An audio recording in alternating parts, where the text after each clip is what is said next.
Hey guys, this is Brother Calvin Swafford here, and I have a 7 Loaves devotional video, but we're actually going to be reading this little children's book, but I'm sure you'll get a lot out of it if you're saved. This is the story of Snowflake, read by Jessica Swafford. Go ahead, Beth. I am a little lamb named Snowflake.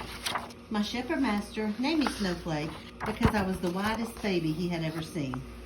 I was born in the spring when the fruit trees were blooming and birds were singing and all the world was beautiful in its green dress. Of course, I did not know what a real snowflake was, for only on the highest mountain ridges does snow fall in our country.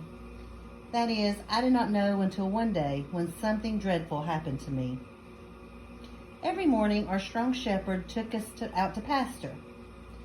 I always tried to be the first one out the door of the sheepfold when he opened it early in the morning. I could hardly wait to get started, for my legs wanted to run and jump, and my mouth wished for sweet, juicy grass. Sometimes the master said, "Now, Snowflake, don't be in such a hurry." But I knew that he loved me, for he always gave me a friendly pat as he scolded me. I would jump about until the old sheep slowly moved out of the narrow door one after one. Then we would finally get started. The path through the mountains to our pasture was not always an easy one to follow. I wondered if I could not find better places to go than up rocky, winding ways which the shepherd led us. The old sheep never looked to the right nor to the left, even when they could see patches of grass not far away. They followed close behind the shepherd until he stopped at a place where we were going to spend that day. Then they would eat again. And most of them stayed close to him all day long. I thought they were very foolish, for I discovered such exciting places all by myself. It seemed that the greenest grass was always farther away. Once I saw some juicy patches at the bottom of a steep pile of rocks. I was sure that I could jump down there on my spry legs and climb up again.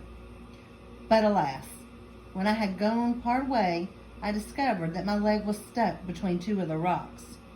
I felt very thankful when the shepherd came along with his long crook, hooking it around my neck and pulled me up again. We had another exciting day when a great lion came sneaking out of the woods. Our watchful shepherd saw him almost as quickly as we did. He jumped up, put a sharp stone in his slingshot, and more quickly than I can tell you about it, he let that stone fly straight for the lion's head. And then, as the lion turned around with a roar of pain and started to run for the woods, our brave shepherd grabbed up his heavy rod and ran after him. I felt like staying close to the shepherd myself that day. But usually I was not at all careful. I loved to run ahead of the others and find the tenderest grass before they got there. Sometimes the shepherd would get very cross at me for running so far ahead where he could not see where I had gone. Then he would call for me, and how I hated to turn around when I heard his voice calling, "Snowflake, come back." I did like to have my own way and go wherever I pleased without someone always calling me. Usually I took a few more bites after I heard my name, but then ran back. But one day I was very, very bad. I did not go back. The days were getting cooler, for it was winter in the Holy Land. I thought I was very grown up and quite a big lamb. The bright, crisp air and sunshine made me feel as if I could jump over anything that came into my path. I was so full of life that the shepherd noticed how gay I was early that morning. "Be careful, Snowflake," he said. "You have a bad little look in your eye. You stay close with me and the rest of the flock today. The weather is getting bad." Yes, indeed, I thought to myself. I do have a bad look in my eye, for I'm not going to be treated like a baby anymore. Today, I'm going to have a fine time before the winter, which my mother told me about, really comes. I'll show all these poky old sheep what a good time I can have. I was disappointed when I saw the meadow which the shepherd chose for our day's eating. It was not nearly so far from home as many of the other places where he had taken us before. The grass was not so green as that which we had yesterday. Right then and there, I was determined to find some good pasture for myself. So I played around, not eating much, until my mother and Shepherd both were looking the other way. And then I ran off behind a rock which I had not seen far away. From there I could look far up the hillsides. Surely enough, the grass up there seemed greener and fresher than our pasture. Oh, what a feast I could have all by myself. As I went up the hill, I stopped to eat the juiciest patches of grass by the way. Once I heard a strange noise in the bushes beside me, but I only ran on faster. And I had a lovely time eating and playing up there all by myself. Suddenly, I lifted my head to look for another bunch of grass I had noticed that the bright sunshine was gone. Dark clouds were making the afternoon look like evening already. One of the winter storms must be coming. Perhaps I had better start back down the hill. But which way was the flock and the shepherd? I had run around so much that I could not tell which way I had come. How far had I come up that large hill? I ran down the path, hoping that I was going in the right direction, but not feeling sure about it. The hillside looked the same around me.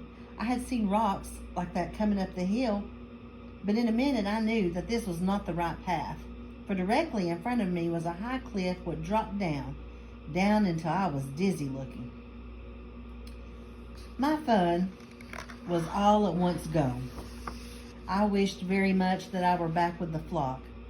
The shepherd would be taking them home before the storm came, and they would be perfectly safe with him, even if the storm before they reached the sheepfold. I turned around and climbed up the hill away before I started down again in a different direction. Yes, far, far below and almost out of sight, I could see the flock. They were following close behind the shepherd who was taking them home.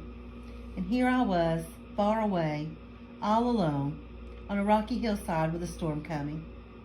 I began to bah in fright and anxiety, hoping that the shepherd would hear, but he was too far away. In a few minutes, the whole flock was out of sight, and I was alone in the wilderness. The sky grew darker and darker. A cold wind began to blow. I decided that I must get down this hill and try to find my way home alone. I jumped and slipped over the rocks. The sharp briars on the bushes caught my soft white wool and pulled it out. They scratched my face as I went by, as if they wanted to keep me there all night. I kept going faster in my fright until suddenly I slid over the edge on a big rock and fell into the middle of one of those thorny bushes. My wool caught in the briars and held me fast. I kicked and I struggled, but I could not get free. I was caught and the storm was beginning to break. The sky was as dark as night now, and something cold and white landed on my nose. The more little wet cold flakes fell upon me. Now I knew the shepherd got my name. They were snowflakes, as white as my wool, but oh, so wet and so cold. In a few minutes I was shivering all over. The other sheep would be home by now, I thought, safe and warm in the fold with the loving shepherd shutting the door tight. They would snuggle together and be warm as warm could be while I was freezing here on this lonely hillside. Oh, surely my mother would see that I was gone. Surely the shepherd would miss me when he called each sheep by name and went into the fold. He would count 95, 96, 97, 98, 99, but not 100, as he usually did. He would miss me too when he poured healing oil upon the scratched places on their backs, for he often had to bind up some of my sore places after I had been careless. The snowflakes were coming faster and colder now, the wind whistling through the bushes and around the rocks. I could hardly bleat anymore.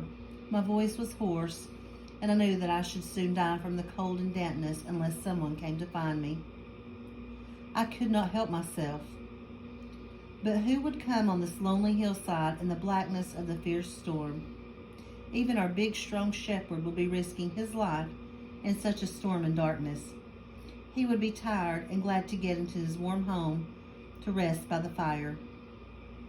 Why should he go tramping into the raging wind and wet snow over the rocky paths which he could not see to get one little lamb?